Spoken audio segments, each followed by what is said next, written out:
Have you ever made a wrong turn that changed your entire life? That sent you spiraling into a world you didn't know existed, with rules you couldn't begin to understand, and consequences that followed you like shadows? My name is Naomi Carter, and 6 months ago, I thought I understood how the world worked. I had a plan, a career, a carefully constructed life built on safety and predictability. Then one rainy November night, everything I thought I knew crumbled like ash in my hands. This is the story of how a lie became the most dangerous truth I ever knew, how a stranger became the only person I could trust, and how 3 words, "she's my wife," saved my life while threatening to destroy everything I thought I was. The symposium on urban economic development had run 3 hours longer than scheduled. Typical. I gathered my notes and laptop, trying to ignore the throbbing pain behind my left eye that signaled an incoming migraine. The hotel conference room had cleared out 20 minutes ago, but I had stayed behind to finish transcribing the keynote speaker's comments for my article. As a freelance journalist specializing in urban policy, I attended these events regularly. They were usually boring, occasionally insightful, and always ran too long. Tonight had been no exception.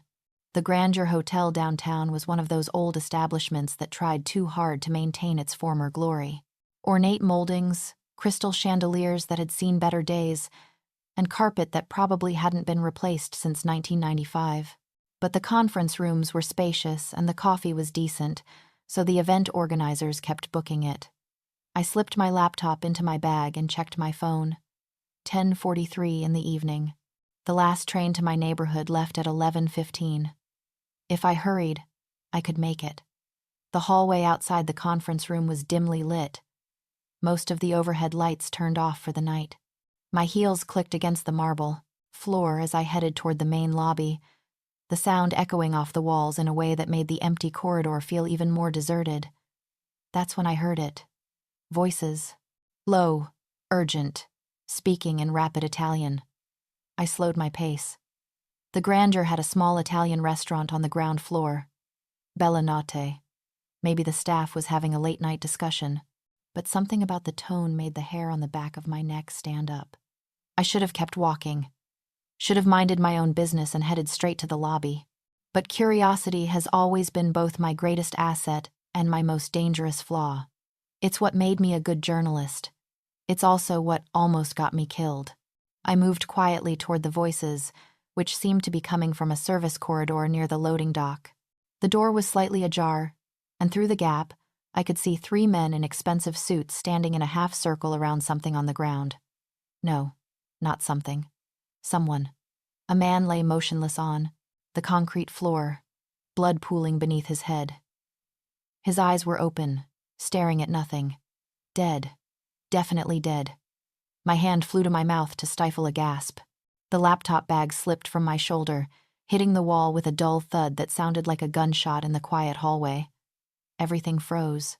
One of the men, tall, with silver hair and cold eyes, turned slowly toward the door. Our gazes met through the gap, and I saw the exact moment he registered my presence. Saw the calculation in his expression as he decided what to do about the witness who had stumbled onto their secret. "Fermala," he said quietly. "Stop her." I ran. My heels skidded on the marble as I sprinted back toward the conference wing, my heart hammering so hard I thought it might break through my ribs. Behind me, I heard the service door slam open and heavy footsteps giving chase. The main lobby was too far. They would catch me before I reached it. I needed somewhere to hide. Somewhere with people. Somewhere. The restaurant. Bella Notte would still be open. There would be diners, staff, witnesses. They wouldn't do anything in front of civilians. At least, I hoped they wouldn't. I burst through the restaurant's entrance, nearly colliding with a startled hostess. "Restroom," I gasped, not waiting for her to respond. I spotted the signs pointing to the back and rushed that way, aware of the curious stares from the few remaining diners. The women's restroom was empty, thank God. I locked myself in a stall, pulled out my phone with shaking hands, and dialed 911. Nothing. No signal. The old hotel's walls were too thick. I heard the restaurant door open. Heavy footsteps moving through the dining area. the hostess's startled voice saying something in Italian. They were looking for me. I climbed onto the toilet seat, pressing myself against the wall, trying to make myself as small as possible. My breath came in short, panicked gasps that I couldn't control. The phone, clutched in my hand, felt useless, worthless.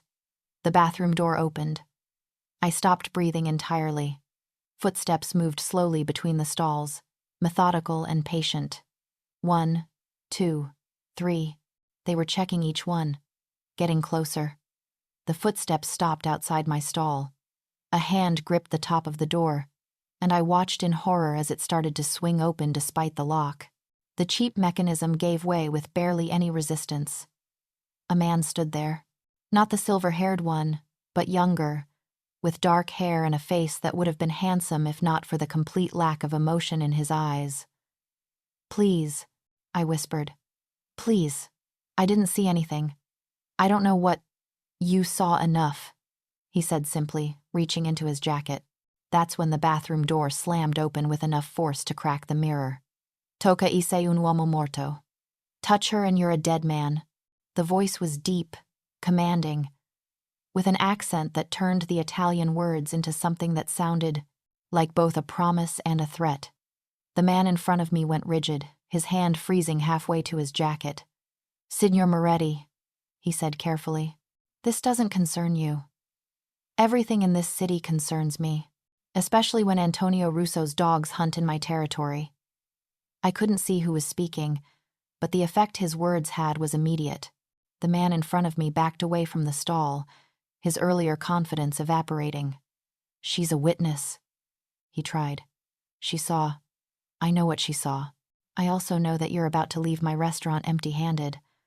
Unless you'd like to explain to Russo why you started a war over a journalist with a notebook." There was a long, tense silence.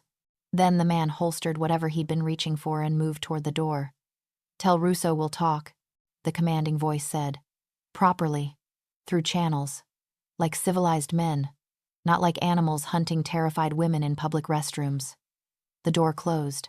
I heard multiple footsteps, leaving at least 3 men. Then silence. I didn't move. Couldn't move.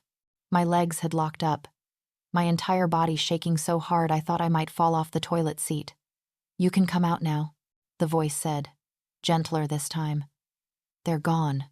Slowly, carefully, I climbed down and stepped out of the stall, on legs that felt like water. The man standing near the sinks took my breath away, and not just because he'd saved my life.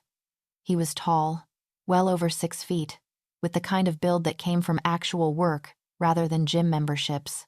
Dark hair swept back from a face that could have been carved from marble, all sharp angles and aristocratic bones. But it was his eyes that held me frozen, pale gray, like storm clouds, assessing me with an intensity that made me feel both visible and vulnerable. He wore a black suit that probably cost more than my rent, tailored perfectly to his broad shoulders. Everything about him screamed money and power and danger. "Are you hurt?" he asked. I shook my head, not trusting my voice. "Good." He pulled out a phone, expensive, sleek, and typed something quickly. "My men will escort you out of the building. There's a car waiting to take you home. I finally found my voice. "I don't know who you are. Right now. That's irrelevant. What matters is that Antonio Russo's men know you saw something you shouldn't have. They'll be back, probably with more men and fewer scruples about public witnesses." He looked at me directly, those pale eyes pinning me in place. "Unless you want to end up like the man in that service corridor, you need to leave. Now." The blunt assessment of my situation cut through the shock. He was right. Whatever I'd stumbled into, it wasn't over. The men who'd chased me weren't going to just give up because one person, even someone as clearly dangerous as this man, had told them to. "The police," I said. "I need to call the police." Something flickered in his expression. Not quite amusement, but close. "And tell them what? That you saw 3 men in suits near a body that will be gone before officers arrive? That you can identify killers whose names you don't know, working for an organization with lawyers who will have you tied up in legal proceedings for years?" He stepped closer, and I caught the scent of expensive cologne mixed with something darker. This isn't a world where police reports solve problems, Miss Carter. This is a world where you survive by being smart. He knew my name. Of course he did. He'd probably had his people run a background check in the 5 minutes since he'd arrived. Who are you? I asked again. Someone who just saved your life. He glanced at his phone as it vibrated. My men are waiting at the service entrance. They'll take you to a car. The driver has your address. How do you have my address? And we'll make sure you get home safely. Lock your doors. Don't answer calls from numbers you don't recognize. And Miss Carter? He turned back as he reached the door. Forget what you saw tonight. All of it. For your own sake. Then, he was gone, leaving me alone in the bathroom with a pounding heart and more questions than I could process. I splashed cold water on my face, trying to settle my nerves. My reflection in the cracked mirror looked like a stranger. Eyes too wide, skin ashen, braids slightly disheveled from my panicked run. I didn't look like a woman who just narrowly avoided being murdered. I looked like a woman in shock, which was probably more accurate. The hallway outside was empty. No diners, no staff, no men in expensive suits. It was as if the entire incident had been a nightmare, except I knew better. 2 men in black suits were waiting near the service entrance, just as promised. They didn't introduce themselves, just flanked me on either side as we moved through corridors I hadn't known existed. The hotel suddenly seemed like a maze of hidden passages and secret routes. A black sedan waited in the alley behind the hotel. Expensive, tinted windows, the kind of car that screamed money and discretion. One of the men opened the rear door. Miss Carter, he said with a slight nod. I hesitated. Getting into a strange car with strange men after witnessing a murder seemed like the kind of decision that ended badly. But what was my alternative? Walk home alone through downtown at 11 at night, knowing there were men looking for me? I got in the car. The driver didn't speak. Didn't even look at me in the rearview mirror. He simply pulled out of the alley and headed north toward my neighborhood with the kind of confident navigation that suggested he really did already know where I lived. I should have been more frightened. Should have been calling friends, family, someone who could help. Instead, I sat in that expensive car and thought about pale gray eyes and a voice that had promised violence with perfect calm. Who was Dante Moretti? And why had he protected me? I didn't sleep that night. Couldn't. Every sound made me jump, the building settling, neighbors coming home, the distant wail of sirens that seemed too close. I kept my phone within reach, checking it obsessively for news reports about a body found at the Grandeur Hotel. Nothing. No articles, no breaking news alerts, no police statements. By morning, it was as if the whole thing had never happened, except I knew it had. The memory was too vivid, too visceral to be anything but real. I made coffee with shaking hands and tried to focus on work. I had articles to write, deadlines to meet, sources to follow up with. Normal things, safe things. Things that didn't involve dead bodies and men with cold eyes. My phone rang at 8:30 in the morning. Unknown number. Don't answer calls from numbers you don't recognize. I let it go to voicemail. 30 seconds later, it rang again. Same number. Against my better judgment, I answered. Hello? Miss Carter. That voice.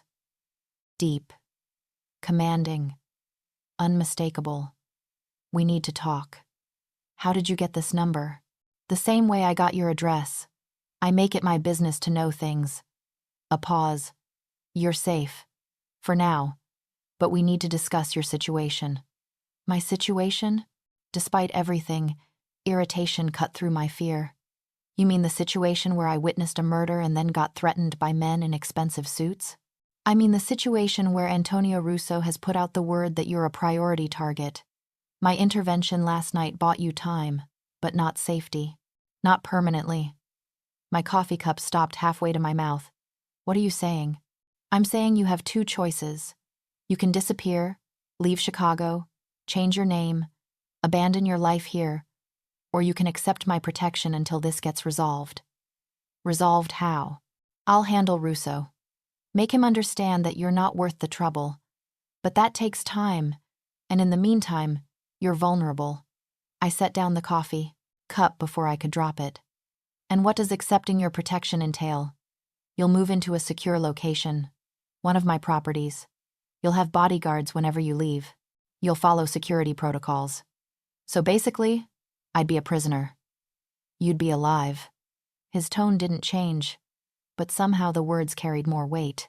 Miss Carter, I respect your independence, but independence means nothing if you're dead. And Russo's men don't make threats they don't intend to follow through on. I walked to my window, looking out at the street below. Everything looked normal. People heading to work, cars navigating traffic, a jogger with a dog. My life, continuing as if nothing had changed. But everything had changed, hadn't it? Why do you care? I asked. Why did you help me last night? Why are you offering to protect me now? Silence stretched on the line. When he finally spoke, his voice had an edge I couldn't quite identify. Let's just say I don't appreciate Russo conducting business in my territory. And I don't appreciate his men terrorizing innocent women. That's not an answer. It's the only answer you need right now. He paused. Think about my offer, Miss Carter. But think quickly. Russo isn't patient, and neither am I. He hung up before I could respond. I spent the morning researching Dante Moretti. What I found made my blood run cold. He was everywhere and nowhere in the public record. A ghost who left traces. CEO of Moretti Enterprises, a vast conglomerate with interests in real estate, shipping, import-export, and hospitality. Philanthropist who donated millions to schools and community centers. Suspected, though, never proven to be the head of the Moretti crime family, one of the most powerful organized crime operations in the Midwest. The photos I found showed a man even more intimidating in daylight than he'd been in that dimly lit bathroom.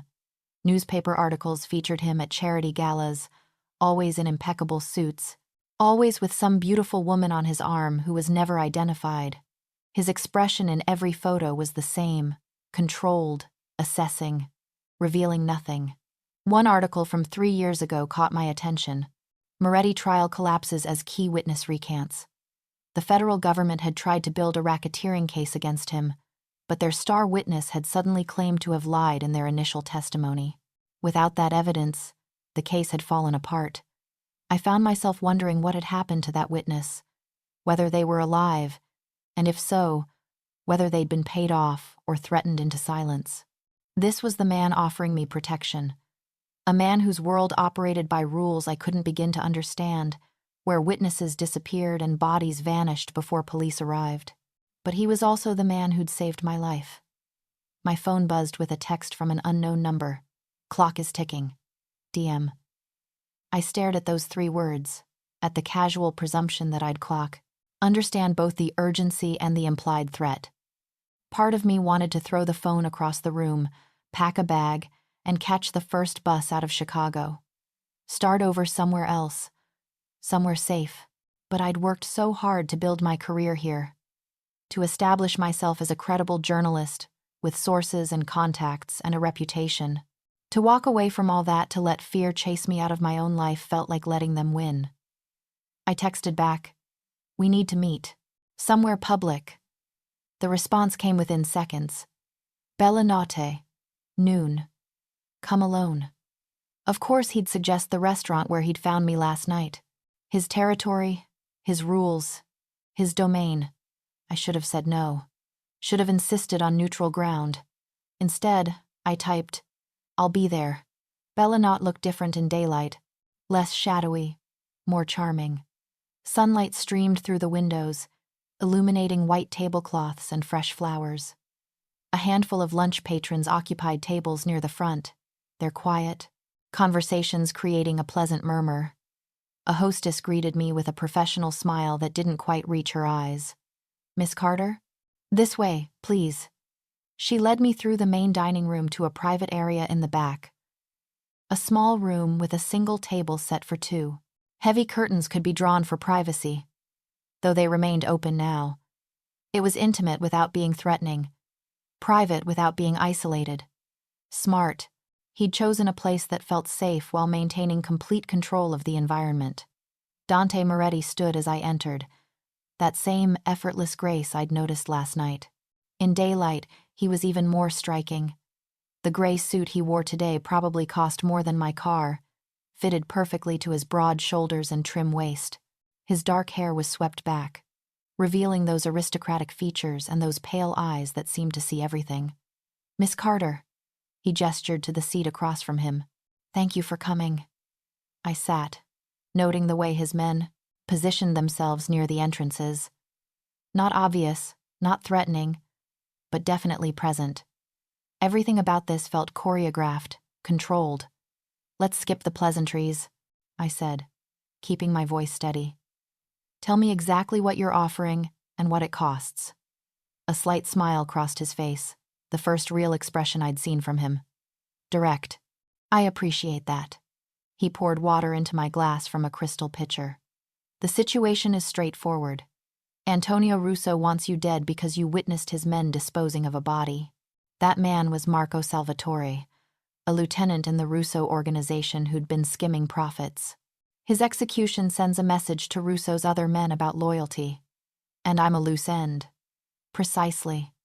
Normally, Russo would have his men handle the situation quietly, but my interference last night complicated things. Now, if something happens to you, it becomes a problem between our families. I processed that. So you turned me into a political issue. I turned you into someone it's not worth killing." He leaned back slightly, those gray eyes never leaving my face. "But that protection only extends as far as my willingness to enforce it. And Russo will test that willingness. He'll push boundaries, see if I care enough about one random journalist to start a war. That depends on what kind of alliance we establish." The word alliance sent a chill down my spine. "What does that mean?"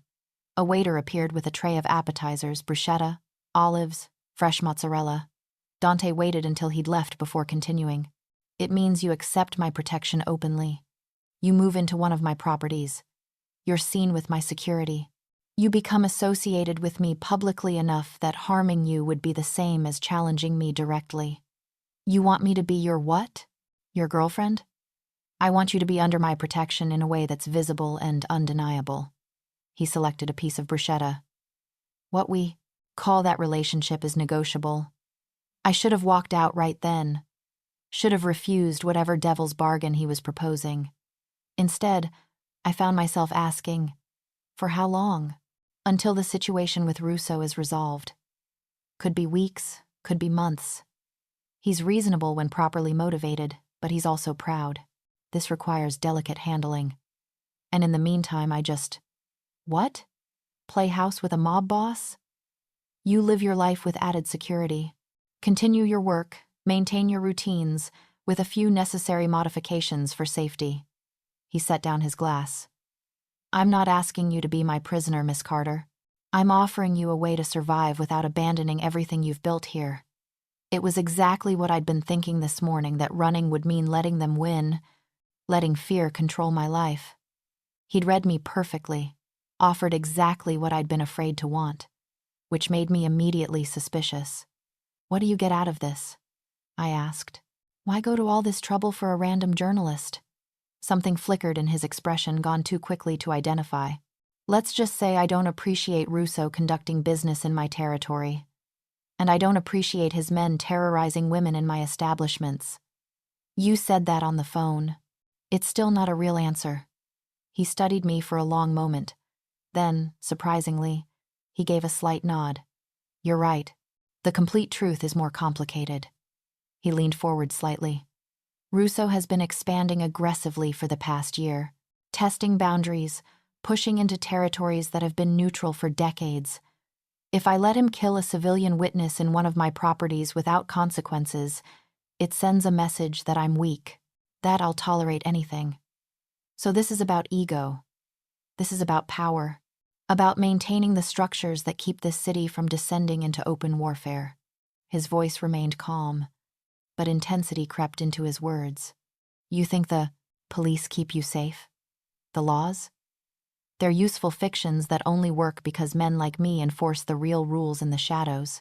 If Russo thinks he can act with impunity, if he thinks my authority means nothing, then the fragile peace that keeps civilians safe collapses.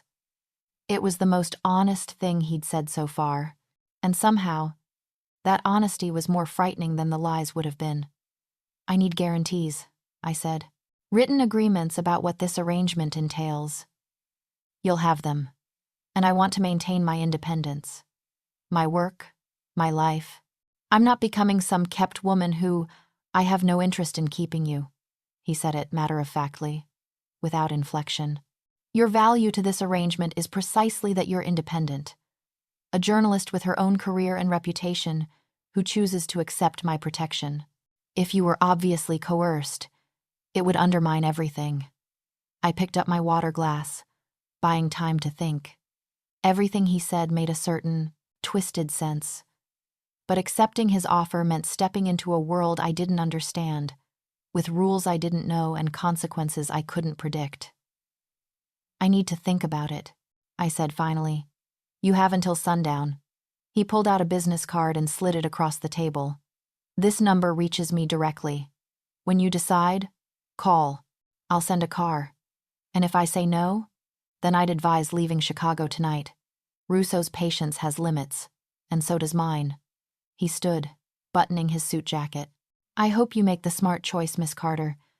You seem like a woman who values survival. He left before I could respond, his men filing out after him. I sat alone at that table in the private dining room, staring at the business card like it was a coiled snake. The smart choice. As if there was anything smart about any of this. I spent the afternoon at my apartment, trying to work and failing completely. My article on urban economic development seemed absurdly meaningless in light of Intaki, everything that had happened. Who cared about tax incentives and zoning regulations when there were men who wanted me dead? I called my best friend, Shauna, around 3. She picked up on the second ring. Hey girl, I was just thinking about you. How was that boring symposium? It was eventful. I struggled with how much to tell her.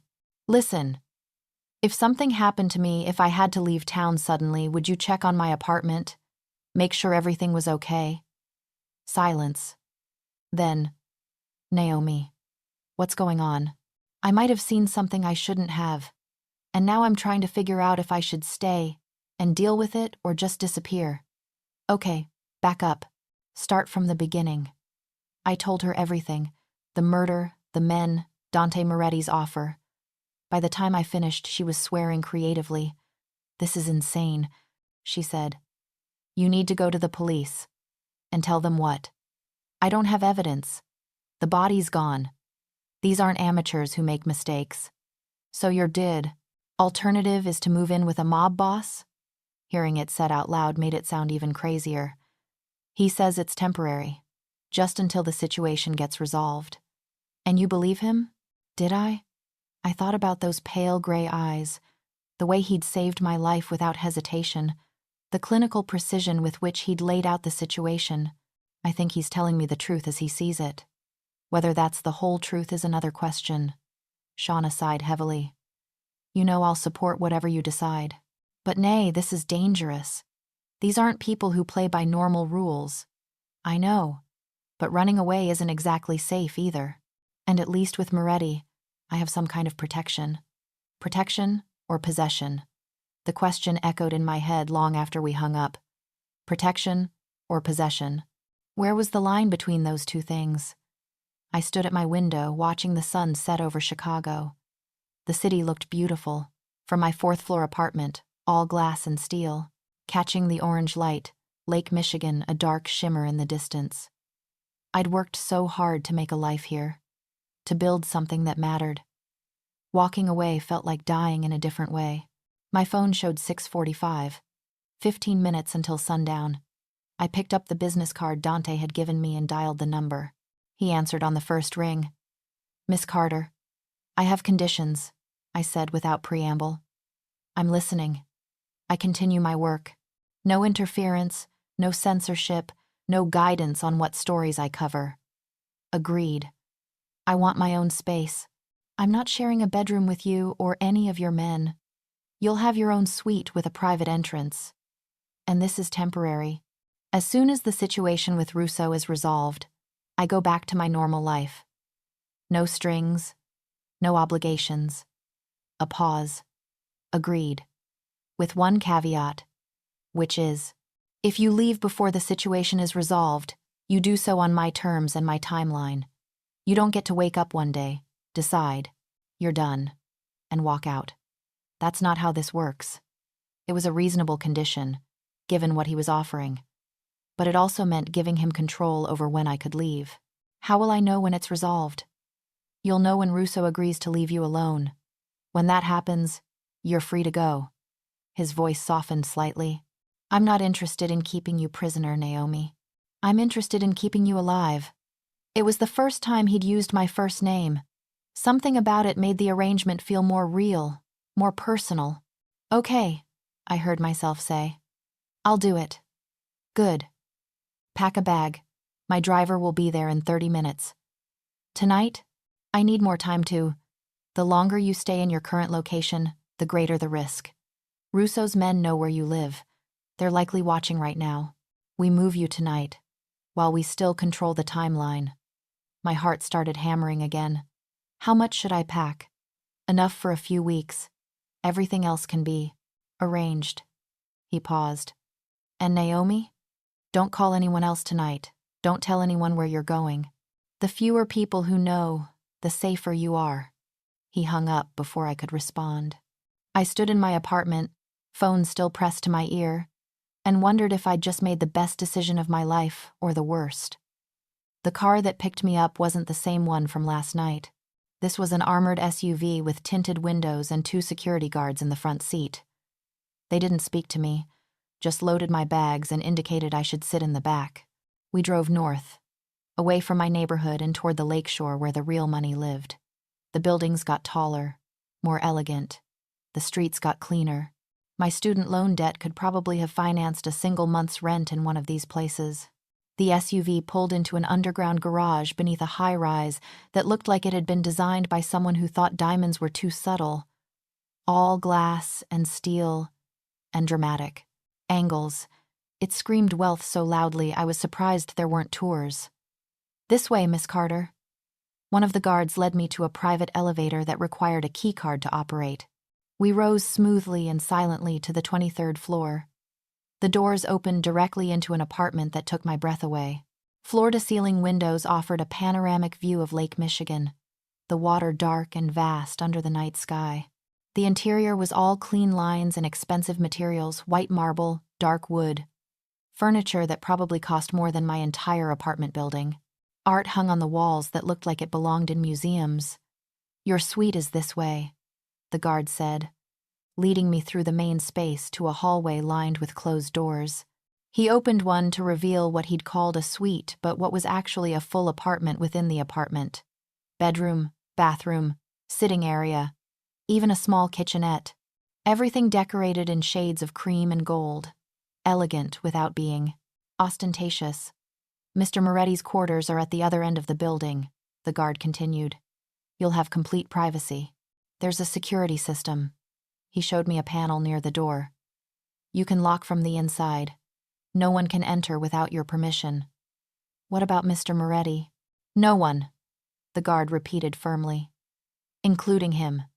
That surprised me. I'd expected to have privacy from everyone except Dante.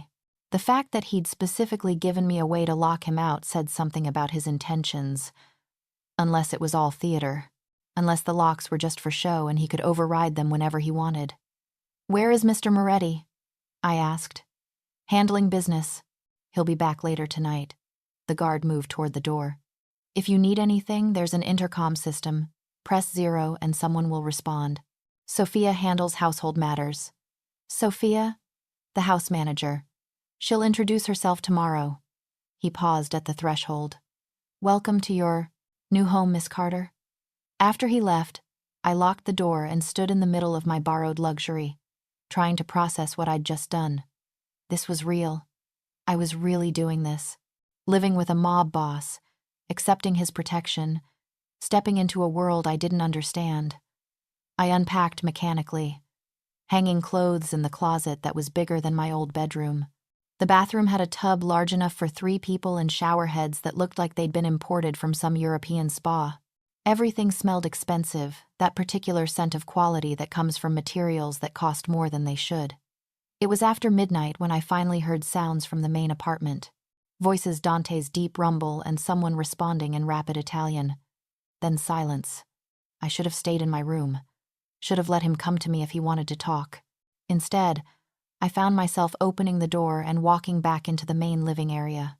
Dante stood by the windows, silhouetted, against the city lights. He'd shed his suit jacket and tie, rolled up his shirt sleeves. There was something almost vulnerable about seeing him like this. Less controlled, more human. "Can't sleep?" he asked without turning around. Too much to process.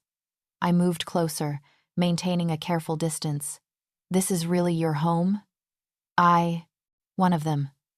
I prefer it to the family estate. More privacy." He turned to face me. "Did they get you settled? Your security guard was very thorough." I wrapped my arms around myself, suddenly aware that I was wearing sweatpants and an old college t-shirt, not exactly the kind of outfit one wore when talking to a man in $1,000 suits.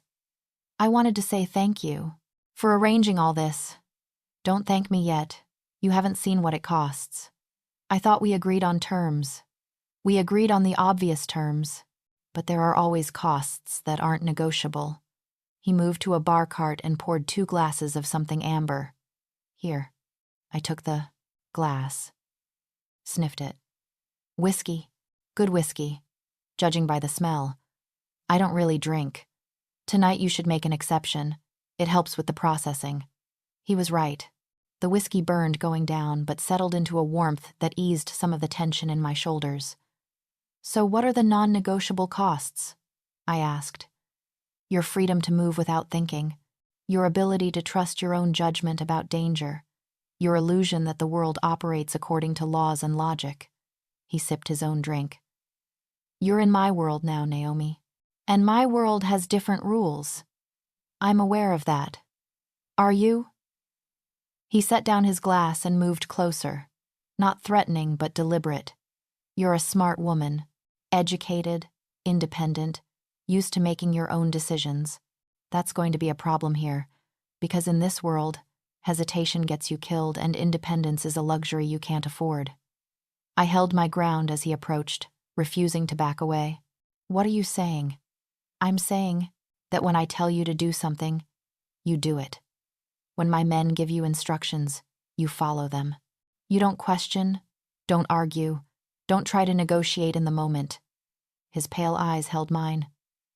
"I know that goes against every instinct you have, but your instincts were formed in a world where rules matter and consequences are predictable. That's not this world. So I'm supposed to just blindly trust you? Blindly? No. But absolutely? Yes." He reached out and tucked a loose braid behind my ear, a gesture that should have felt patronizing but somehow felt almost tender. "I can keep you safe, Naomi, but only if you let me. The moment you start second-guessing my decisions, the moment you think you know better, that's when you get hurt." His hand was still near my face, and I could feel the heat of his body despite the space between us. This close, I could see flecks of blue in his gray eyes, could smell his cologne mixed with whiskey and something uniquely him. "I'll try," I said quietly. "Don't try, do." He dropped his hand and stepped back. "Get some sleep. Tomorrow, we start establishing your public presence. Russo needs to see that you're under my protection in a way he can't ignore." "How do we do that?" A slight smile crossed his face. "We make sure you're photographed with me in public. Multiple times in contexts that suggest intimacy. By the end of the week, I want everyone in this city to know that touching you means dealing with me. Protection or possession?" Shauna's question echoed in my head. "And what if people get the wrong idea?" I asked. "What if they think we're actually—" "They're supposed to think that. It's the whole point." He picked up his jacket. "Good night, Naomi. Lock your door." He left before I could respond. disappearing into the hallway that led to his private quarters. I stood alone in that massive living room, whiskey glass still in hand, and tried to convince myself I'd made the right choice. Morning came too, early and too bright. Sunlight streamed through the floor-to-ceiling windows, turning Lake Michigan into a sheet of hammered silver. I'd barely slept, my mind too full of questions and fears, and that moment when Dante had touched my face. There was a soft knock on my suite door around 8. When I opened it, I found a woman in her early 40s with kind eyes and efficient movements. "Good morning, Miss Carter. I'm Sophia, the house manager. Mr. Moretti asked me to help you get settled." She gestured to a cart loaded with coffee, pastries, and fresh fruit. "May I?" I stepped aside to let her in. She set up breakfast on the small table in my sitting area with practiced ease. "Mr. Moretti has meetings until noon," she continued, "but he's arranged for you to meet with his stylist at 2. You'll need appropriate clothing for this evening's event." "Event?" "The Brennan Foundation Gala. Mr. Moretti is a major donor, and his attendance is expected." Sophia poured coffee into a delicate china cup. "You'll be accompanying him." "Of course. Making sure you're photographed with me in public.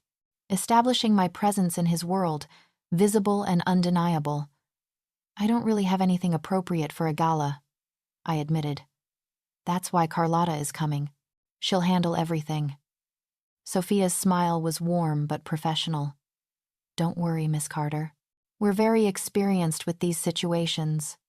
I wanted to ask what these situations meant. How many women had lived in this apartment before me?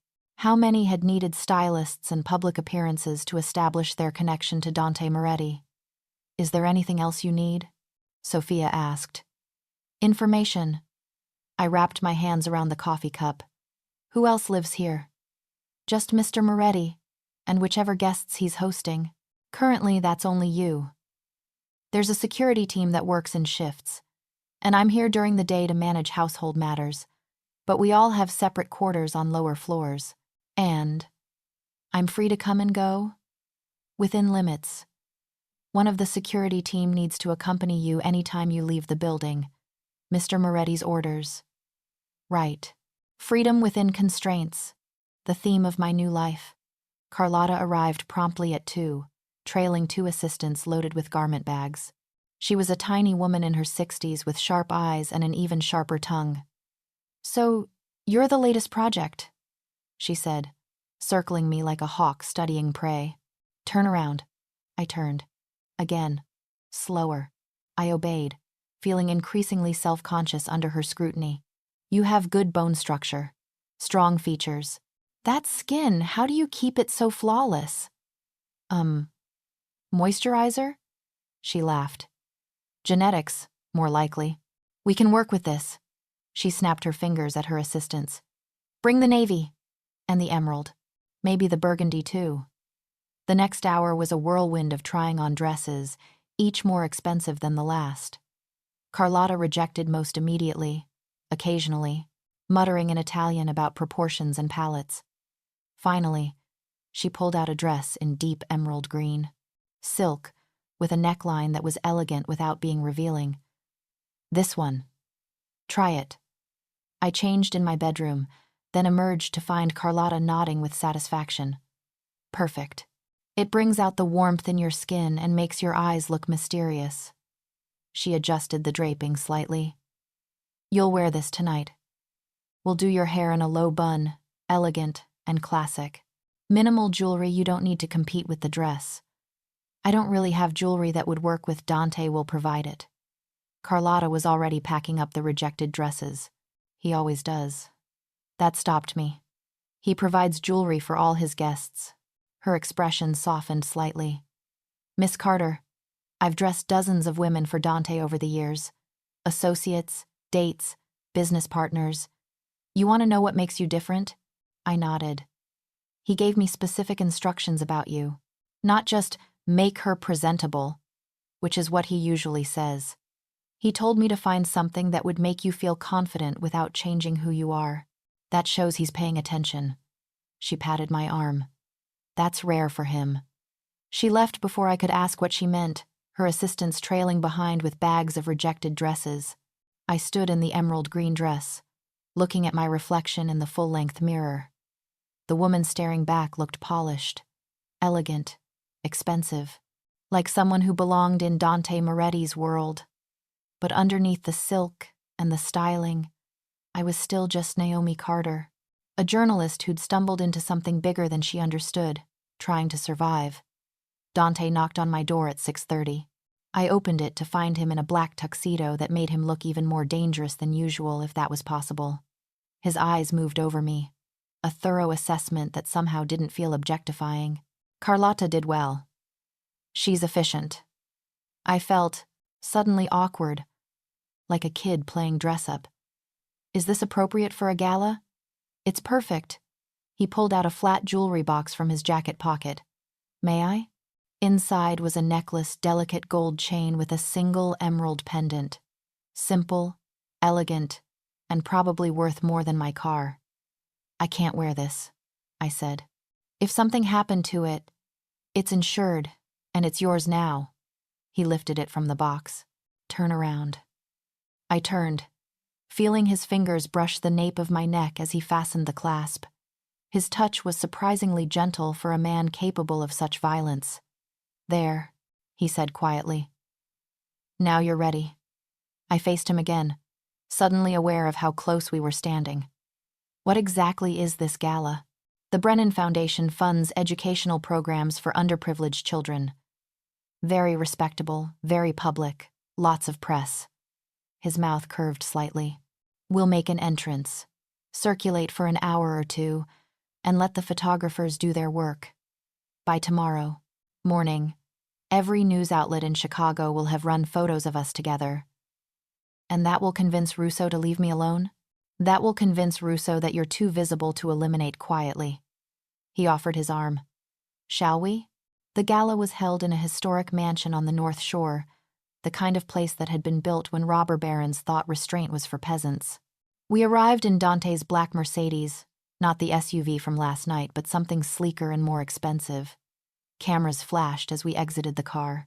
Dante kept his hand at the small of my back, a gesture that looked protective and possessive in equal measure. Smile, he murmured, near my ear. You're supposed to be enjoying yourself.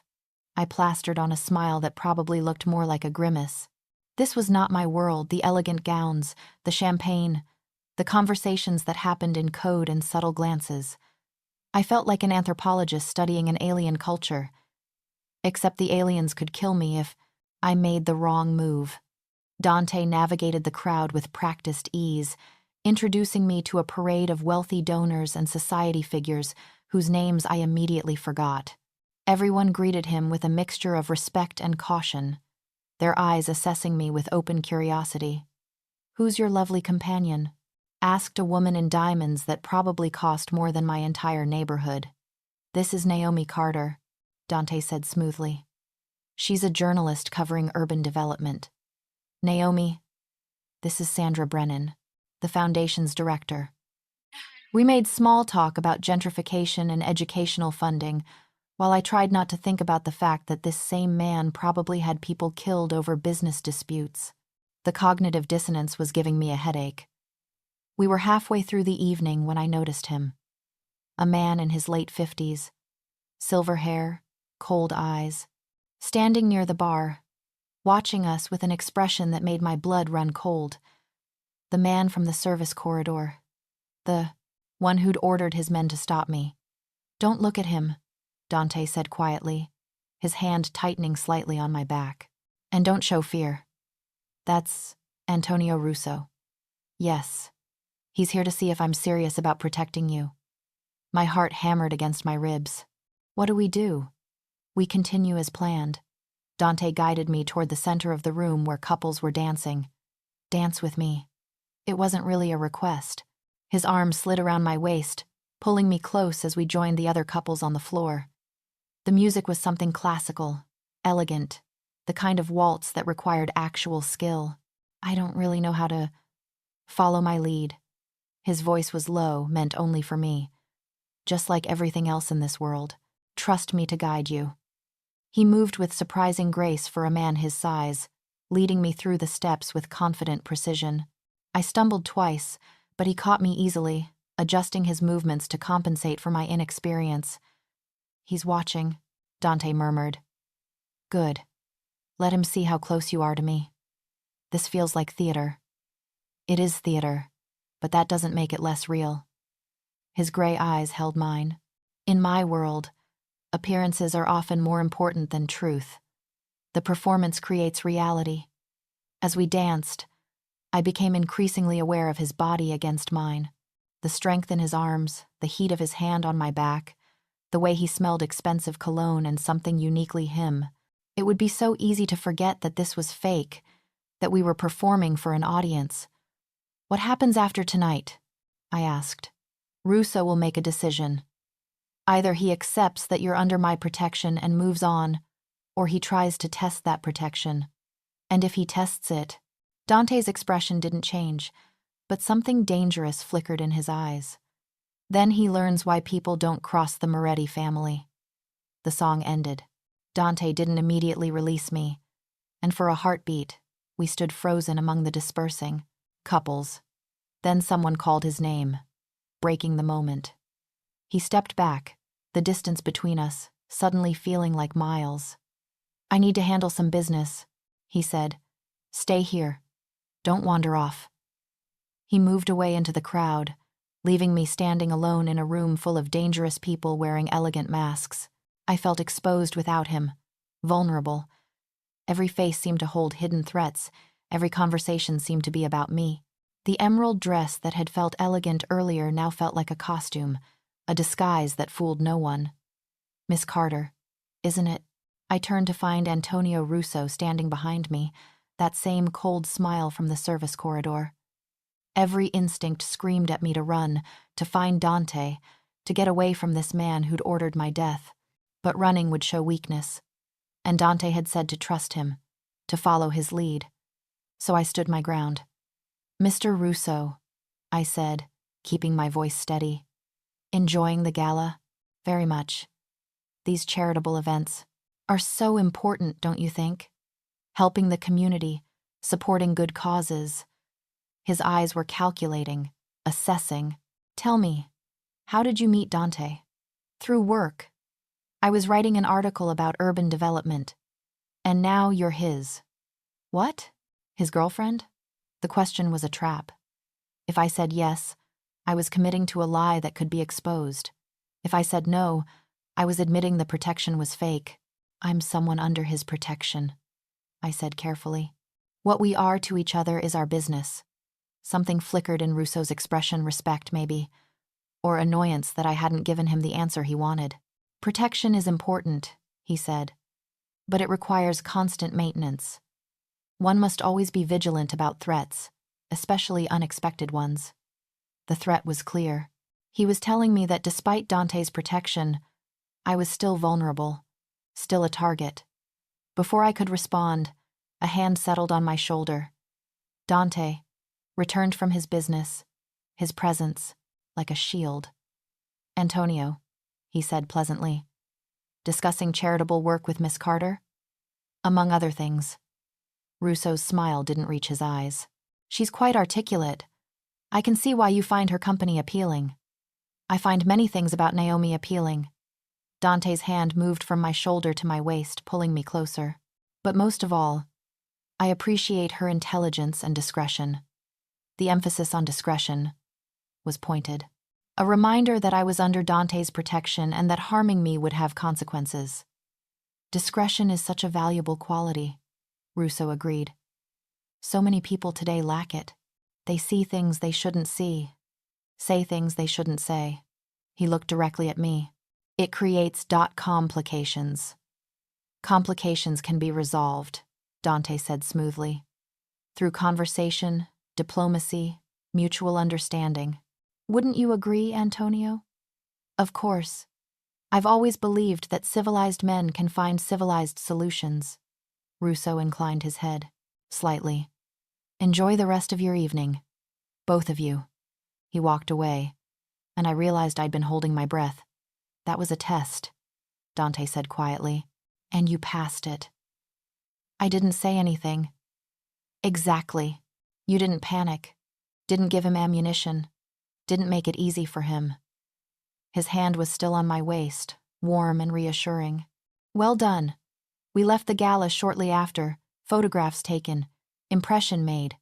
In the car ride home, I finally allowed myself to tremble. That was the man who ordered me killed, I said. He was standing right there, talking to me like we were at a cocktail party. Welcome to my world. Dante's voice was matter of fact, where enemies smile to your face and plan your death between courses. How do you live like this? He was quiet for a long moment. You get used to it. The constant calculation, the careful words, the awareness that every interaction is a potential threat. He looked out the window at the passing city lights. After a while, it becomes second nature. You forget what it's like to just be honest. There was something raw in his voice that made me look at him differently. This powerful, dangerous man who controlled half the criminal activity in Chicago. He was also someone who'd forgotten how to be genuine. What was your life like before all this? I heard myself ask. Before? He smiled slightly. There's no before. I was born into this world. My father was head of the family before me. My grandfather before him. This is all I've ever known. That's sad. He looked at me in surprise. Why? Because everyone should have a choice about who they become. You never got that. His expression softened in a way I hadn't seen before. Neither did you. Not really. You chose journalism because you wanted to tell important stories, but you never chose to become a target. Yet here you are, adapting to circumstances beyond your control. I guess we're both doing the best we can with impossible situations. I guess we are. His hand found mine in the darkness of the car, his fingers intertwining with my own. Thank you for tonight. I know it wasn't easy. It's your world. I'm just visiting. Are you? His thumb traced circles on my palm. Or are you beginning to belong here? The question followed me into dreams that night, blurring the lines between performance and reality. The photographs hit the morning news exactly as Dante had predicted. Every major outlet ran pictures of us at the gala dancing, talking, his hand at my waist. The captions ranged from Moretti's mystery woman to power couple at charity event. My phone exploded with messages from friends and colleagues, all asking variations of, "Are you dating a mob boss?" I didn't answer any of them. What could I possibly say? I was in my suite, trying to work on an article about housing policy, when Sophia knocked on my door. "Miss Carter? Mr. Moretti would like you to join him for lunch." It wasn't really a request. I saved my document and followed Sophia to the main living area, where a table had been set near the windows. Dante was already there, reading something on a tablet. He looked up as I entered. "Good. You're here. We need to discuss security protocols." I sat across from him. "What's wrong?" "Nothing yet. But Russo's people have been making inquiries about you. Your background, your family, your habits. That's not unusual after last night. He's trying to find leverage." Dante set down the tablet. "But we need to make sure you're protected against more than just direct threats." A server appeared with lunch. Some kind of pasta that smelled incredible.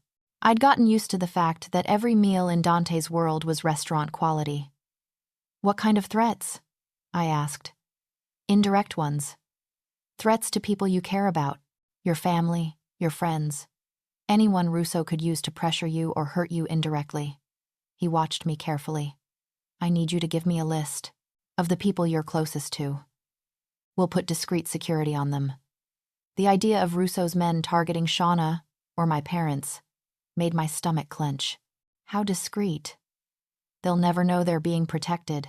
But if anyone approaches them with questions about you, or if anyone tries to harm them, my people will intervene. I thought about my parents in Atlanta, living their quiet, retired life. About Shauna with her 2 kids and accountant husband. About my college roommate in Seattle, my favorite professor, my sources and contacts in the journalism world. This is really happening, I said quietly. People I care about are in danger because of what I saw. Yes. Which is why we need to protect them. He leaned forward slightly. I know this is difficult, but the more honest you are with me, the better I can keep everyone safe. I spent lunch, providing names and details, addresses, routines, relationships. It felt like a betrayal somehow, exposing the people I loved to Dante's world. But the alternative was leaving them vulnerable. "There's one more thing," Dante said as the servers cleared our plates. "Starting tomorrow, you'll begin self-defense training with one of my people. Basic techniques, awareness, skills, what to do in various scenarios." I thought I had bodyguards for that. You do, but bodyguards can be separated from you. You need to be able to protect yourself if that happens. The thought of being separated from my protection, of facing Russo's men alone, sent ice through my veins. "Okay," I agreed. "When do we start?" 6 a.m. tomorrow. Marco will meet you in the building's gym." The rest of the afternoon passed quietly. I tried to work, but concentration was impossible. Every time I closed my eyes, I saw Russo's cold smile, remembered the feeling of being hunted. Around 7 that evening, Dante appeared at my door in jeans and a simple black shirt. It was the most casual I'd seen him. "I need to show you something," he said. "Come with me." I followed him to his study, a room I hadn't entered before. It was lined with bookshelves and dominated by a massive desk that looked like it cost more than most cars. But what caught my attention was the wall of monitors showing security feeds from various locations.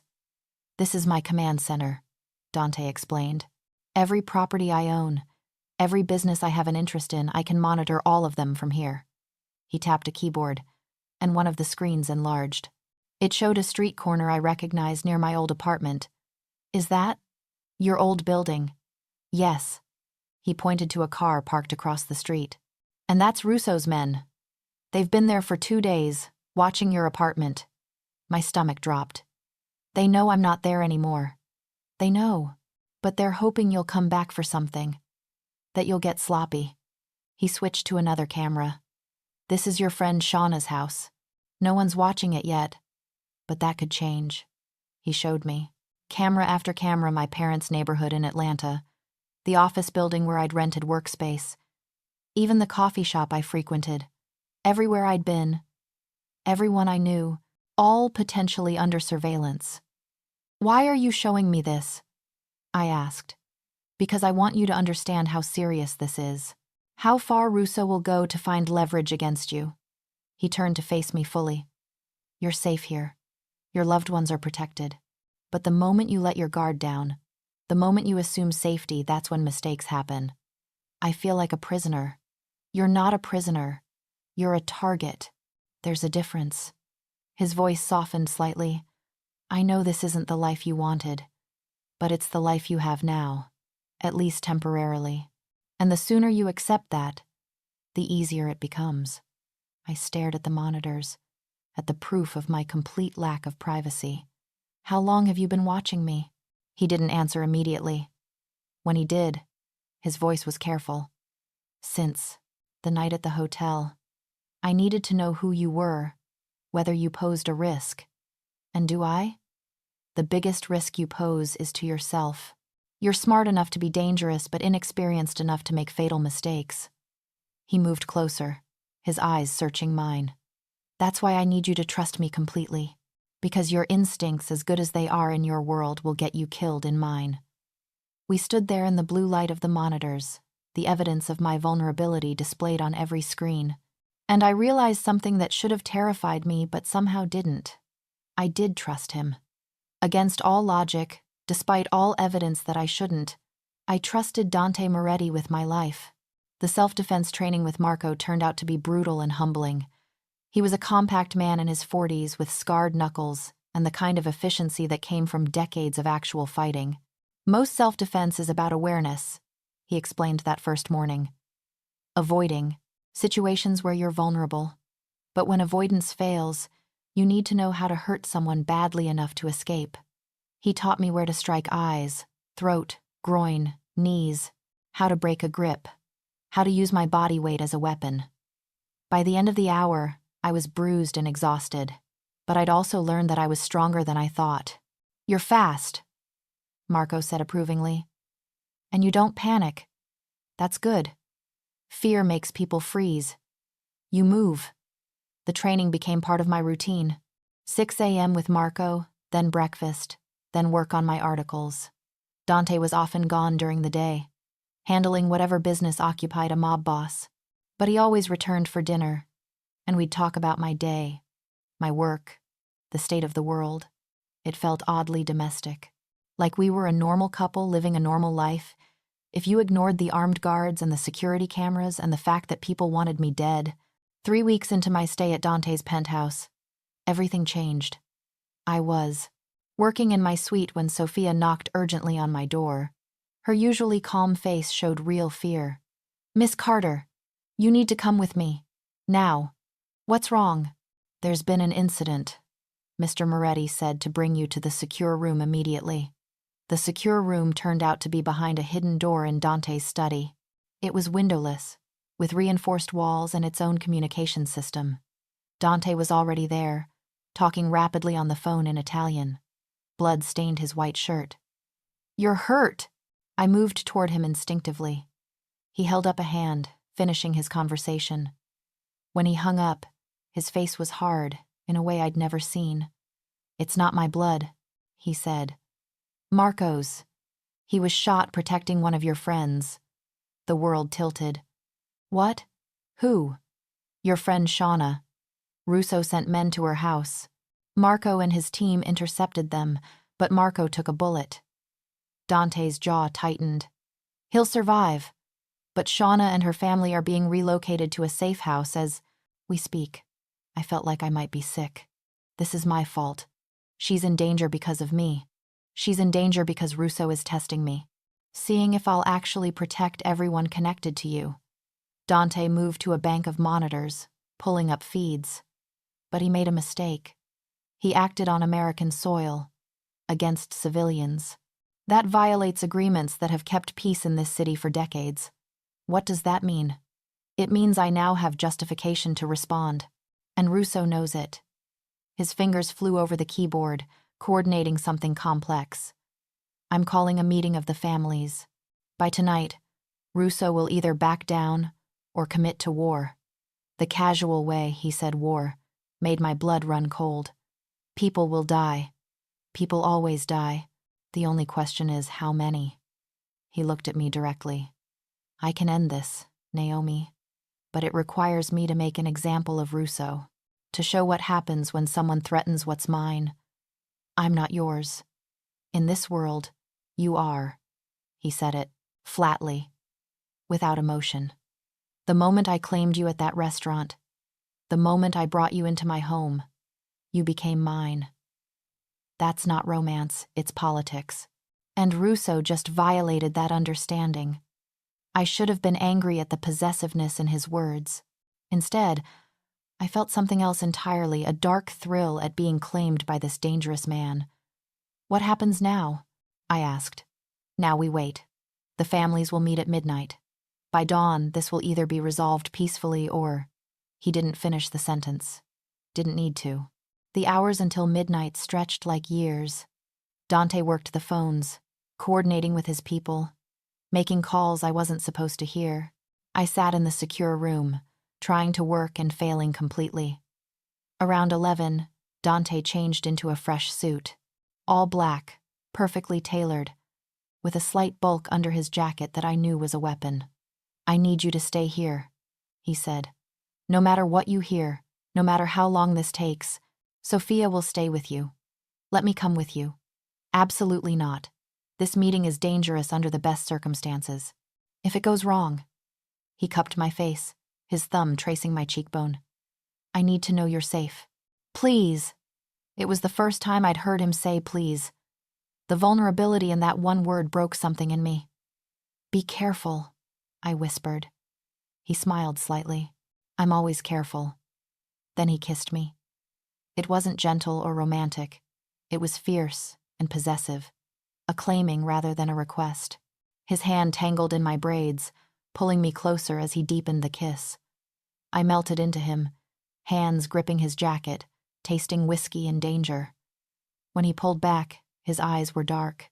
"When this is over," he said roughly, We're going to talk about what this is between us. What if there is no after? There will be, because I don't lose. He released me and headed for the door. Stay safe, Naomi. The door closed behind him, and I was alone with Sophia and my racing heart. The meeting ran past 3 a.m. I spent the hours alternating between pacing and refreshing news feeds, looking for reports of violence or shootings.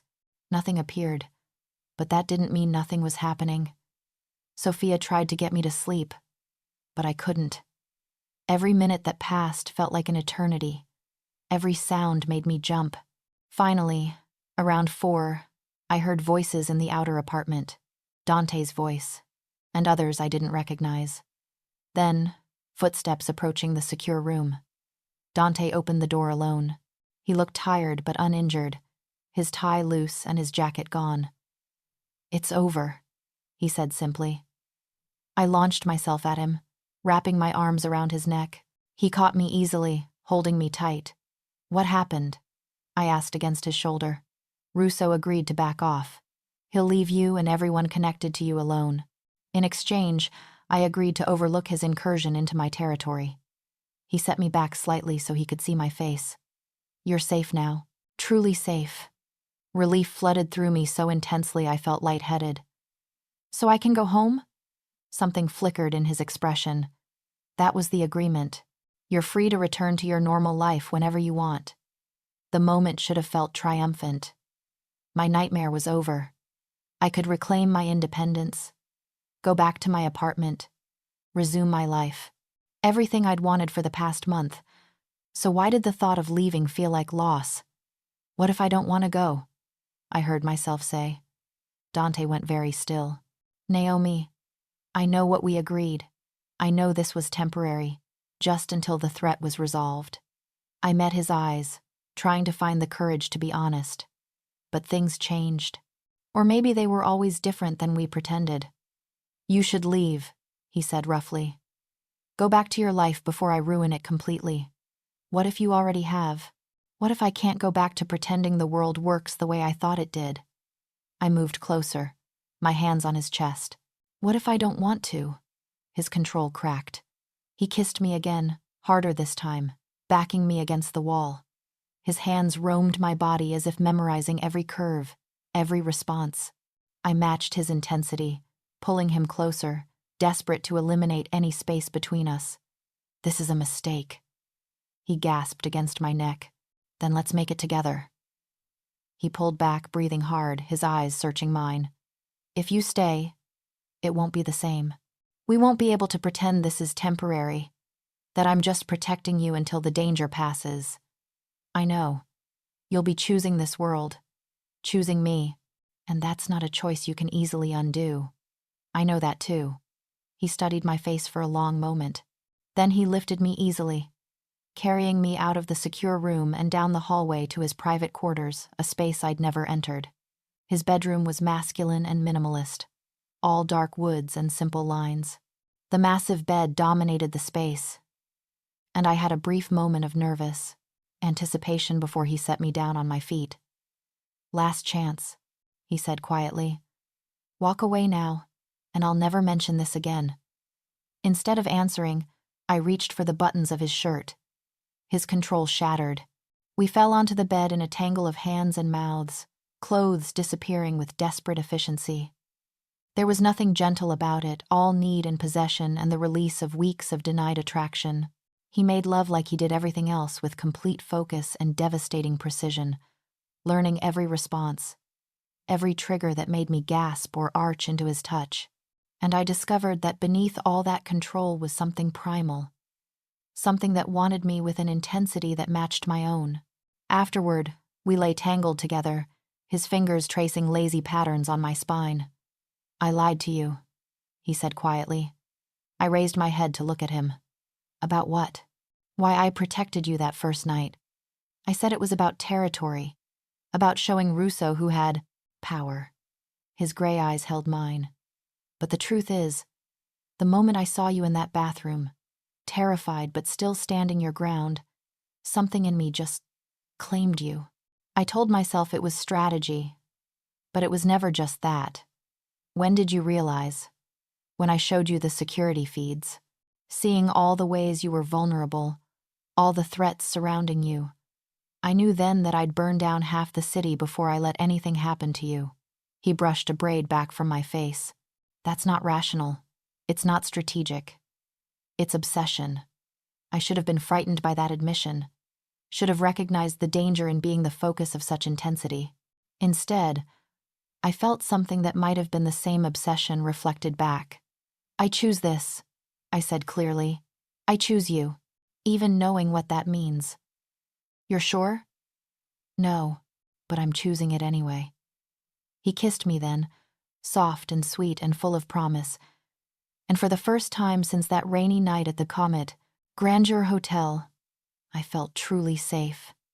The next morning, I woke to find Dante already up, working on his laptop in bed. Sunlight streamed through the windows, turning his hair to dark fire. Do you ever sleep? I asked. Not much. There's always something that needs handling. He set aside the laptop and pulled me close. But I could get used to this. To what? Waking up with you. Having you in my space. His hand traced down my spine. Being able to touch you whenever I want. Possessive much. Completely. I told you what I am, Naomi. I don't do things halfway. I should have minded the possessiveness. Should have pushed back against the assumption that I was now his. But wrapped in expensive sheets with his arms around me, I found I didn't care. So what happens now? I asked. Now we establish a new normal. You'll stay here. But we'll convert one of the rooms into a proper office for your work. You'll have complete freedom to pursue your journalism, with only basic security precautions. And us? We see where this goes. No pretending, no performance. Just us. He kissed my forehead. Though I should warn you, people will talk.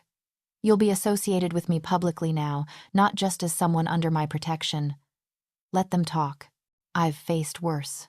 Over the next few weeks, we settled into a rhythm that felt both strange and natural.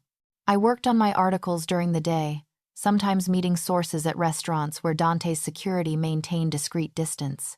In the evenings, we'd have dinner together, talking about everything and nothing. My friends struggled with the relationship. Shauna, once she'd been cleared to return home, called me repeatedly. I'm not judging, she said, though her tone suggested otherwise. I just want to make sure you're safe. I am safe. Safer than I've ever been. But nay, he's a criminal. He hurts people for a living. He protects people for a living. The rest is complicated. I struggled to explain something I barely understood myself. The world isn't black and white the way we thought it was. That sounds like something an abused woman would say. The accusation stung. I'm not abused. I'm not coerced. I'm choosing this with open eyes. Are you? Or are you just traumatized and confused? Maybe she was right. Maybe I was making the worst decision of my life. But when Dante came home that evening and pulled me into his arms, when he asked about my day and listened like my work mattered, it didn't feel like a mistake. Your friend thinks I'm bad for you, Dante said over dinner. I didn't ask how he knew. Privacy was another illusion I'd given up. Are you? Probably.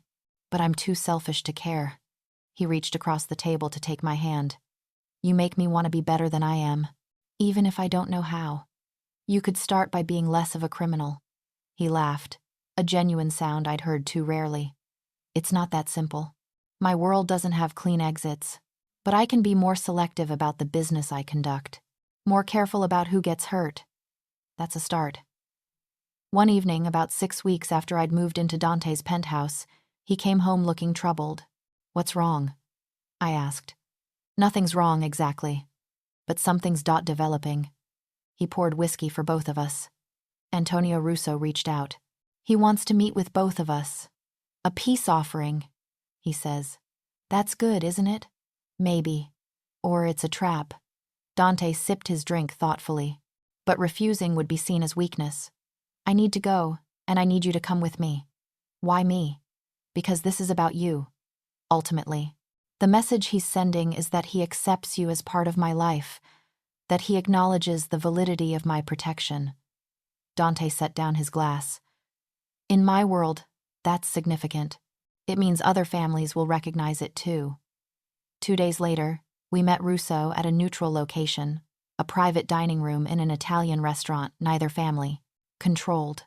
Dante's men swept the room first, checking for weapons and surveillance. Russo arrived with his own security, an older man with intelligent eyes and a carefully neutral expression. We sat across from each other at a table set for 4, the space between us feeling like a demilitarized zone. "Thank you for agreeing to meet," Russo said, his English carrying that slight accent I'd noticed at the gala. "I wanted to apologize personally for the misunderstanding regarding Miss Carter." "Misunderstanding," Dante repeated flatly. "That's an interesting word for attempted murder. A regrettable overreaction by overzealous employees. I've since educated my people about respecting boundaries." Russo looked at me directly. "I hope you'll accept my apology, Miss Carter, and understand that you have nothing to fear from my organization going forward."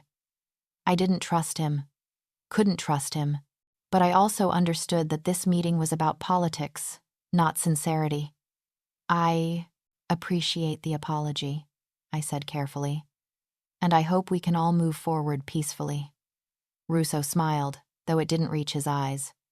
Peace is always preferable to war, especially over such trivial matters. Dante's hand tightened on his glass. "I wouldn't call threats to Miss Carter trivial." "Of course not. I simply meant that her initial involvement was accidental. She's not a player in our world, just someone who saw something unfortunate at an unfortunate time." He sipped his wine, though I understand she's become rather more involved since then. There was an edge to his words that made me uncomfortable, an implication that I'd chosen this world rather than having it forced upon me. "Naomi's relationship with me is none of your concern," Dante said coldly. "Naturally. I simply wanted to clear the air, ensure there were no lingering and misunderstandings." Russo stood, buttoning his jacket. "I hope we can rebuild the trust that was damaged. For all our sakes." After he left, Dante and I sat in silence for a moment. "That was a threat," I said finally. "Wasn't it?" "Yes." Very elegantly delivered, but yes, Dante signaled for his men. "He's telling me that he knows you're important to me, and that he could use that against me if needed. So nothing's actually resolved. Nothing in my world is ever fully resolved. We just manage ongoing tensions and temporary truces." He helped me with my coat, but at least now everyone knows where the lines are drawn. 6 months into my relationship with Dante, I published an article that changed everything. It was an investigation into municipal corruption, how certain city contracts always seem to go to companies with mob connections, how zoning decisions mysteriously benefited organized crime operations. Nothing I wrote directly implicated Dante, but anyone reading between the lines could see his fingerprints. I showed him the draft before publication. "I can't not write this," I said. "It's important journalism." He read it carefully, his expression unreadable. Then he handed back my laptop. "Publish it." "You're sure? This could cause problems for you." "Probably, but I told you I wouldn't interfere with your work." His gray eyes held mine. "I meant it. Your integrity is part of who you are. I won't ask you to compromise that." The article caused exactly the controversy I'd expected. Other families were furious that I'd exposed the systems they'd built. Some of Dante's own people questioned why he'd let me publish. "She's your woman," his underboss, Vincent, argued in a meeting I wasn't supposed to hear. "You should control what she writes." "I don't control Naomi," Dante replied coldly, "and anyone who suggests I should will find themselves looking for new employment." The threat silenced the complaints, but I knew it created tension. I was disrupting the careful balance of power that Dante had built. "I'm sorry," I told him that night. "I'm making things difficult for you. You're being who you are. That's not something to apologize for." He pulled me into his arms. "Besides, the article was good. Solid journalism. I can handle some angry phone calls. This can't be sustainable. Eventually, something's going to have to give. Then we'll handle it when it comes." He kissed the top of my head. "Together." but the pressure kept building. My friends remained suspicious of Dante. His family remained suspicious of me. We existed in a liminal space, not quite legitimate, not quite criminal, not quite accepted by either world. Then one night, everything came to a head. We were having dinner at Bella Notte when 3 men in suits walked in. I recognized one of them immediately, a federal prosecutor I'd spoken with for a previous article. Dante Moretti, the prosecutor said, approaching our table. We have some questions about recent activities in your organization. Dante's expression didn't change. Then call my lawyer and arrange a meeting. We're calling you now. You can come willingly, or we can make this official. It was pure theater. A public power play designed to embarrass Dante. I saw his jaw tighten. The only sign of anger. I'll come willingly, he said calmly. Then he looked at me. Naomi, call Vincent. Tell him what happened. The prosecutor noticed me for the first time. Miss Carter? The journalist? What are you doing with understanding dawned? Oh, I see. The implication was clear. In his eyes, I'd gone from credible journalist to mob girlfriend, my integrity compromised by my relationship. I'm having dinner with my partner, I said clearly. Which is none of your business. Your partner. The prosecutor's smile was knowing. That's an interesting choice of words. After they left with Dante, I sat alone at the table, aware of the curious stares from other diners. My phone buzzed with messages as word spread through my professional network. The headlines the next.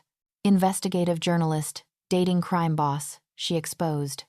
Conflict of interest or Stockholm syndrome. Can Naomi Carter be trusted? My editor called, his voice strained. We need to talk about your future with the paper. I haven't done anything wrong. You're dating a mobster. That's a massive conflict of interest for an investigative journalist. I'm dating someone who operates in morally complex spaces. That doesn't mean I can't report honestly. It means readers won't trust your objectivity. And without trust, journalism doesn't work. He sighed heavily. I'm going to have to pull you from any stories touching on organized crime. It was professional death, and we both knew it. Half my work involved those stories. Without them, I barely had a career. Dante was released after 12 hours of questioning.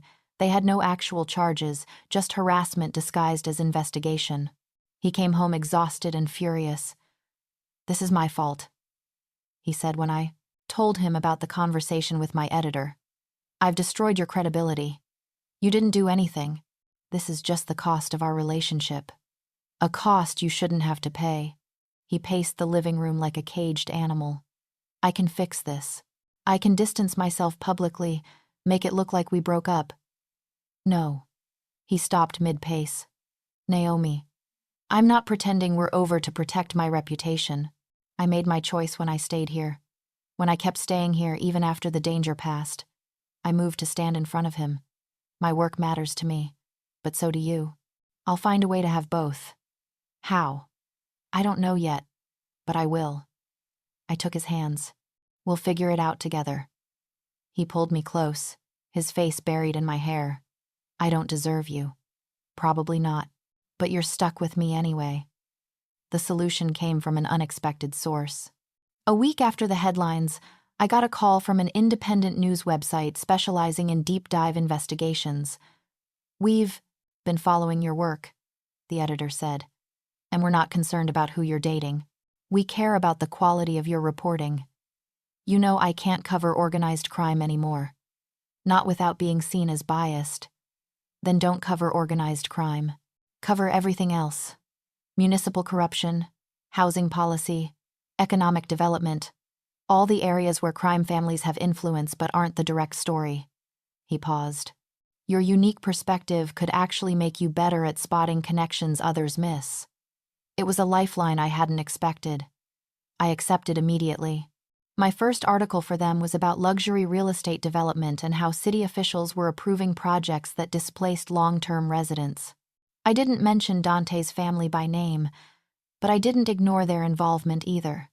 I simply reported the facts and let readers draw their own conclusions. The response was overwhelmingly positive. Apparently, there was an appetite for journalism that acknowledged moral complexity without pretending to be above it all. "This is good," Dante said, reading the article on his tablet. "Really good. You're not upset that I mentioned your properties? You reported accurately. I can't complain about that." He set down the tablet. "I'm proud of you for finding a way to keep your integrity while navigating this world. It felt like we'd found a fragile balance." I continued my work, being honest about my relationship while maintaining journalistic standards. Dante continued his business, though he began shifting toward more legitimate operations. Partly, I suspected, because having a journalist girlfriend made certain activities more complicated.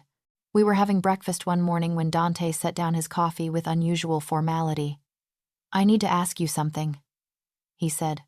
"What's wrong?" "Nothing's wrong. But we've been together almost a year now, and I think it's time we made our arrangement more official." My heart started racing. "What are you saying?" He pulled out a small velvet box. Inside was a ring, a single diamond, elegant and simple. Not ostentatious, just beautiful. "I'm saying that I want you to be my wife. Actually my wife, not just someone under my protection." His gray eyes held mine. "I love you, Naomi. And I know this life isn't what you planned, and I'm not the kind of man you probably dreamed of marrying. But I'm the man who's here, who loves you, who wants to build a life with you despite all the reasons we shouldn't work." I looked at the ring, at this dangerous, beautiful man offering me everything I never knew I wanted. "Yes," I said simply. He blinked, as if he'd expected more resistance. "Yes? Yes. I'll marry you. I love you too. Even though you're impossible and terrifying and completely wrong for me in every logical way." I held out my hand. "Put the ring on before I change my mind." He did, his hands surprisingly gentle. The diamond caught the morning light, sending rainbow flecks across the table. "I need to warn you," he said. "Being married to me means accepting this world completely. You'll be the wife of a Moretti. That comes with expectations, obligations, dangers you haven't faced yet. I know. You'll be a target in ways you haven't been before. And you'll have responsibilities to the family that might conflict with your independence. I know that too. And if we have children, let's take this one step at a time." I interrupted. "But Dante, I'm not naive. I know what I'm choosing, and I'm choosing it anyway." He kissed me then, deep and possessive, marking me as his in a way that went beyond jewelry or promises. We married 3 months later in a small ceremony at Bellinate. Only close friends and family attended on my side, my parents and Shauna, who'd slowly come to accept my choices.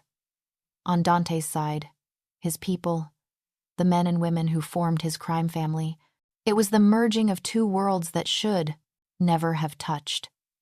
Held together by love that shouldn't have existed. Antonio Russo sent a gift, an expensive vase with a card that read simply, "Congratulations on making it official." The implied threat was clear. He now knew exactly where to strike if he wanted to hurt Dante. But standing there in my white dress, holding Dante's hands as we spoke our vows, I found I wasn't afraid. I'd faced worse than Antonio Russo.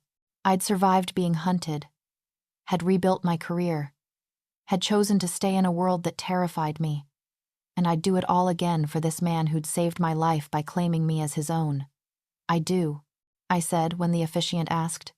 "I do," Dante echoed, slipping the wedding band onto my finger. Then we kissed, and somewhere outside, cameras flashed. By tomorrow, the headlines would read, "Crime Boss Marries Journalist in Controversial Union." Let them talk. Let them judge. I'd made my choice, and I was keeping it. The downtown development project was my biggest story, yet an investigation into how 3 major construction projects had received expedited permits despite environmental concerns. My article revealed the web of connections between city officials, construction companies, and yes, organized crime families that made it all possible, including connections to Moretti Enterprises. "You know this is going to cause problems," Dante said, reading my draft. "I know. But it's the truth. I'm aware. I reviewed the deals you're referencing. They were questionable. He closed the laptop. Publish it. Are you sure? No, but I trust your judgment. And if my organization is doing things that won't stand up to scrutiny, perhaps we shouldn't be doing them. It was remarkable how much he'd changed in the 2 years since we'd met. How much we'd both changed. The article caused exactly the uproar I'd expected. City officials resigned. Construction projects were delayed pending review. And yes, some of Dante's people were furious that his journalist wife had exposed their dealings. You need to control her, Vincent said at a family meeting I wasn't supposed to know about. I need to do no such thing, Dante replied coldly. Naomi reports honestly. If that makes us uncomfortable, that's our problem, not hers. She's making us look weak. She's making us look honest. There's a difference. Dante's voice carried absolute authority. And anyone who has a problem with my wife's journalism is welcome to leave the family. No hard feelings. No one left. They valued their association with Dante too much to risk it over principles. That night, Dante came home to find me working in the office we'd built for me. He wrapped his arms around me from behind, kissing my neck. Bad day? I asked. Long day. People are upset about your article. I heard. I'm sorry. Don't be. You were right to publish it. He turned me to face him. I have news. What kind of news? I'm officially stepping back from certain practices. Operations. Moving more resources into legitimate businesses. The days of Moretti Enterprises, operating in legal gray areas, are over. I stared at him. You're serious? Completely. I can't change overnight. Some connections, some obligations, they're too deep to just walk away from. But I can start redirecting things, building something cleaner. He smiled slightly. My wife has convinced me that there are better ways to maintain power than fear and violence. I never said. You didn't have to say it.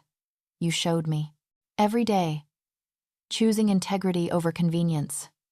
He cupped my face. I want to be someone you can be proud of. Someone our children won't have to make excuses for. Our children? Eventually. If you want them. His eyes searched mine. I know bringing children into this world is complicated. I want them. With you. Despite the complications.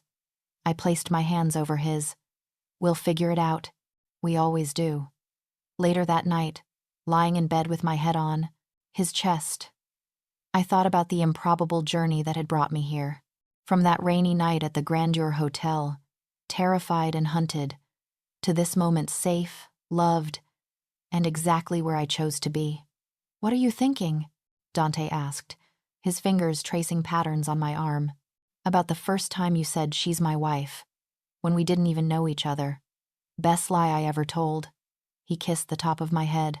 It became the truest thing I've ever said. Nobody hurts my wife, I murmured. Remembering those words roared in my defense countless times. Never, he agreed. Not while I'm breathing. And I believed him.